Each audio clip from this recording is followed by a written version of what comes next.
E por falar nessa reunião que a repórter Carol Câmara acompanhou da Comissão de Finanças, está aqui conosco um representante da Comissão de Finanças, o vereador Ricardo Nunes, que é do PMDB, um integrante da Comissão de Finanças. Ele vai conversar conosco a respeito da Controlar, desse projeto de inspeção veicular, de hidrovias. Boa tarde, vereador. Tudo bem com o senhor? Boa tarde, Wagner. Boa tarde, TV Câmara e todos os telespectadores. Vereador, qual é a posição do senhor sobre essa discussão toda, sobre essa rusga que ganha a dimensão de embate em alguns momentos e que ganha a dimensão de um consenso em outros em relação ao Legislativo e ao Executivo no assunto controlar e inspeção veicular? Então, o que a gente tem claro até o momento é o seguinte: não existe por parte do governo a proposta de acabar com a inspeção. Acho que isso é uma coisa bastante clara. Eu queria até frisar isso, Wagner, porque a gente está na rua e as pessoas vai na padaria, está no comércio, as pessoas vêm falar com a gente achando que existe essa proposta. Não é isso. A questão é de rediscutir o contrato e a forma como está sendo feito o serviço. Então, para deixar claro, a proposta não é acabar com a inspeção. Sim, mas essa é uma informação já de domínio público, mas em relação à forma como esse projeto tem tramitado, os debates que têm ocorrido aqui no Legislativo, a audiência pública de ontem, qual é a impressão que o senhor tem dos ajustes que são necessários no sentido de chegar à aprovação dele? Ou já há um cenário iminente de aprovação? Eu acho que vai aprovar, até porque existem alguns argumentos do governo que são bastante contundentes e são muito claros. Não nos parece que foi acertado a decisão de fazer a concessão. É um serviço que ele requer aluguel de alguns terrenos, a compra de alguns equipamentos, mas não creio, pelo menos eu entendo assim, a bancada do PMDB também entende assim, que não seria motivo de concessão. Havendo uma mudança do sistema de inspeção, onde você passaria a fazer os credenciamentos das oficinas, até durante a audiência pública, Wagner, eu vi algumas pessoas falando, mas se for para oficinas pequenas, esse pessoal vai fraudar, que eu já acho péssimo, né? Como é que você pode fazer um preconceito de uma situação que só porque é pequeno ele vai fraudar, que não vai funcionar e que vai dar uma caixinha e passar. Acho que isso é muito ruim. Já falei com alguns vereadores, isso para a cidade é ruim, para casa é ruim, já você fazer esse pré-julgamento. Esse rótulo é inaceitável, né? Inaceitável. Sim. Então, logicamente, tem que se houver o rompimento com a Controlar e forem feitos os convênios com as oficinas, vai ficar mais pulverizado. As oficinas, vereador, também oferecem, isso também não é novidade para nenhum telespectador, elas já oferecem um serviço que elas chamam de pré-inspeção veicular. Chega lá, eles fazem umas adaptações no carro, uns testes de emissão de poluentes e tudo mais, cobram uma taxa simbólica, fala, seu carro está em condições de passar na inspeção veicular ou não. A ideia seria estender esse sistema de tal forma que a inspeção pudesse ganhar no sentido de agilidade? Exatamente, de agilidade, inclusive de ter uma concorrência. Ou seja, eu imagino que 40 e poucos reais para a inspeção, para o volume, pela frota que tem em São Paulo, eu particularmente acho um valor caro, né? As pessoas às vezes querem comparar esse valor com o valor do carro, mas são coisas distintas, né? O carro custa 50 mil, 100 mil, agora o serviço ali prestado, eu acho que realmente é um valor bastante alto. E você fazendo isso de uma forma mais democrática, mais pulverizada, eu acho que vai ajudar bastante a cidade. O importante é que a inspeção seja feita. O cenário que o senhor traça aqui é um cenário de uma aprovação iminente do projeto de inspeção veicular na Câmara? Eu tenho a impressão que sim. O que eu tenho sentido na casa até o presente momento é que vai ter aprovação tranquilamente. A sessão de hoje à tarde, isso pode ocorrer já na sessão de hoje à tarde? Deve ocorrer na sessão de à tarde. Tá legal.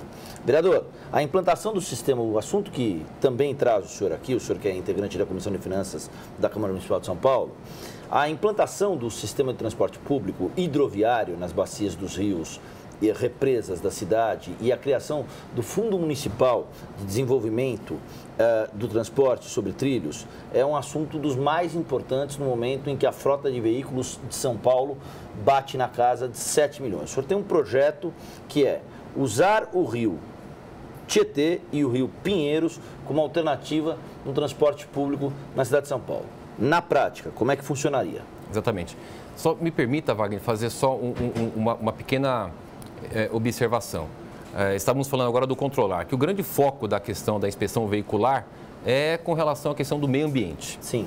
Ou seja, foi criado no governo passado, eu acho que foi positivo, fazer as inspeções para você controlar a questão dos poluentes e ter um ambiente mais saudável. Agora, eu creio que falta, Wagner, algumas ações do governo, do legislativo, para você enfrentar isso com mais profundidade. Acho que um passo foi dado, acho que não pode parar aí, acho que a gente precisa avançar mais. Como é que eu e a bancada do PMDB estamos entendendo que é possível avançar mais? Com algumas alternativas para o transporte coletivo e para esse caos no trânsito. Eu moro em Interlagos, né? Hoje eu demorei 2 horas para chegar aqui. Ontem eu demorei 2 horas e meia, num trajeto de 20 quilômetros. E no dia de chuva, qual foi o recorde que o senhor já levou? No dia de chuva eu já cheguei a gastar 2 horas e 45 minutos. Da sua casa até aqui? Da minha casa até aqui. Então, isso eu enfrento, você deve enfrentar, várias pessoas na cidade enfrentam, é uma situação caótica. E nós temos na cidade de São Paulo uma característica muito interessante, que são as represas Billings e Guarapiranga, né? E também os rios Pinheiros e Tietê. Então, fazendo uma análise, o que nós entendemos com relação a esse projeto nosso, que é o PL 54, que cria aí o sistema de transporte hidroviário. Existe um sistema já em vários países do mundo, principalmente na Europa, que é o hovercraft. Então, qual que é a ideia? Se você pegar, por exemplo, lá, vou dar aqui exemplos de uma forma bastante simples, porque senão é bem complexo, mas só para a gente poder entender um resumo. Então, você pega aquela região lá da represa Billings, né?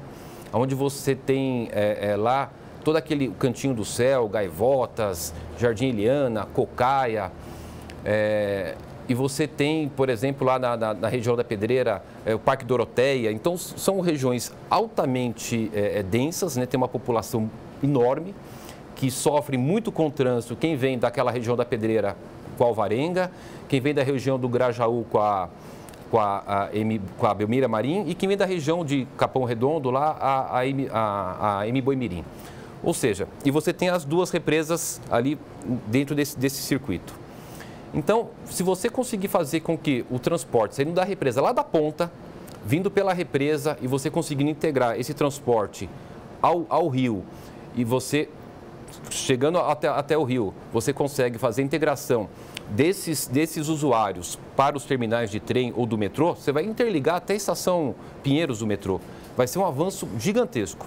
Esse hovercraft, Wagner, ele é um sistema, como eu falei, já utilizado em vários países do mundo, não é nenhuma invenção nossa, mas foi um estudo que nós fizemos, comparando as características da cidade de São Paulo, né, que tem essa bacia hidrográfica, e com a experiência de outros países do mundo, nós chegamos numa ideia desse sistema de hovercraft, que ele é uma embarcação que leva 200 pessoas, tem uma velocidade média de 110 km por hora, e você consegue fazer com que ele ande na água e também na terra. Então, existem algumas barreiras entre a represa e os rios que esse tipo de equipamento ele pode passar e chegar até os leitos do rio. Então, vai ser uma coisa fantástica. Eu tenho certeza que, com fé em Deus, que isso vai dar certo e a gente vai conseguir ajudar o paulistano. Vamos lá. O projeto parece muito interessante, o projeto de lei número 54. Quão possível ele é no cenário atual da cidade? Ele é altamente possível, né? A gente pode até, de repente, ter alguma discussão com relação à viabilidade econômica dele. Então, no meu projeto, inclusive, eu coloco o seguinte: não necessariamente isso tem que ter recursos do município. Isso pode ser executado pela iniciativa privada. Eu tenho certeza que vários empresários, vários investidores terão interesse em explorar esse mecanismo de transporte. Até eventualmente integrado ao bilhete único. Até, exatamente, integrado ao bilhete único. Eu acho que a gente vai ter um avanço muito grande. Eu tenho muita fé, muita esperança, até porque foi feito com muito carinho e com muito estudo. Então não foi um projeto, se você pegar a justificativa dele, é enorme, né? Com várias experiências, com fotos, Tem aqui muita coisa que a gente consegue dar consistência no projeto com relação à demanda do transporte público, que você vê na última década, né, Wagner, cresceu 86%. Então, nós apresentamos aqui, inclusive, alguns dados, né, com relação ao número do aumento de passageiros, a questão do uso do aumento da frota, que não aumentou, quer dizer, o número de passageiros aumentou, o número da frota não aumentou, e esses dados são da SP Trans, da companhia municipal que cuida da questão do transporte. Então, se você pegar os dados que a prefeitura tem, juntamente com essa questão da cidade, das represas dos rios, com a experiência que existe no mundo, você consegue chegar num ponto de convergência aonde uma das soluções para o caos do trânsito e do transporte seria o transporte hidroviário. Quanto, de forma preliminar, seria necessário num orçamento que contemplasse essa ideia? Olha, hoje... O senhor fez esse estudo. O que acontece? Esse equipamento, o Overcraft, como eu falei, ele pode ser adquirido pela iniciativa privada, não somente pela prefeitura. Se você pegar um equipamento desse, de alto luxo, que inclusive as poltronas são iguais às poltronas de avião, né, de alto luxo, ele custa 18 milhões de reais. Não vai ser o caso para a cidade de São Paulo, porque nós pretendemos usá-lo no transporte coletivo, né, uma coisa mais simples. Diário, né? Exatamente. Mas para você ter uma ideia, é um equipamento tão interessante que ele não requer plataformas ou estações de embarque. Porque ele vai até a terra, né? Então, você pega, por exemplo, da Suíça, ele sai da represa, ele entra na terra, existe um compartimento que se abre, as pessoas descem e embarcam. Não tem nenhum investimento grande, a não ser talvez alguma terraplanagem ali, para você poder utilizá-lo. É um sistema bastante prático e que, se a gente conseguir aprovar, não vai nem demandar muito tempo para poder implantá-lo. Vereador, nós vamos voltar a esse assunto, acompanhar a tramitação. Esse projeto já está em discussão na Câmara?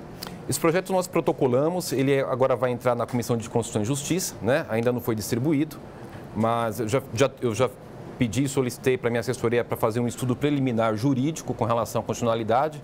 Ele é altamente constitucional, tem todas as alegações jurídicas. Eu tenho certeza que vai ser um grande ganho para a cidade de São Paulo. Legal. Nós vamos voltar a esse assunto e no próximo bate-papo, tão logo esse projeto se encaminha aqui, a gente pode discutir também que os rios Pinheiros e Tietê poderiam ser cartões postais da cidade até nesse cenário. Né? O paulistano poderia resgatar a autoestima, o orgulho de ter rios que cortam a cidade, né? E não ser esse cenário de degradação ambiental que a gente acompanha e que mobiliza tanta gente também. Com certeza. Tá, vereador, obrigado pela atenção. Estamos à disposição aqui. Nós vamos continuar com o Jornal da Câmara.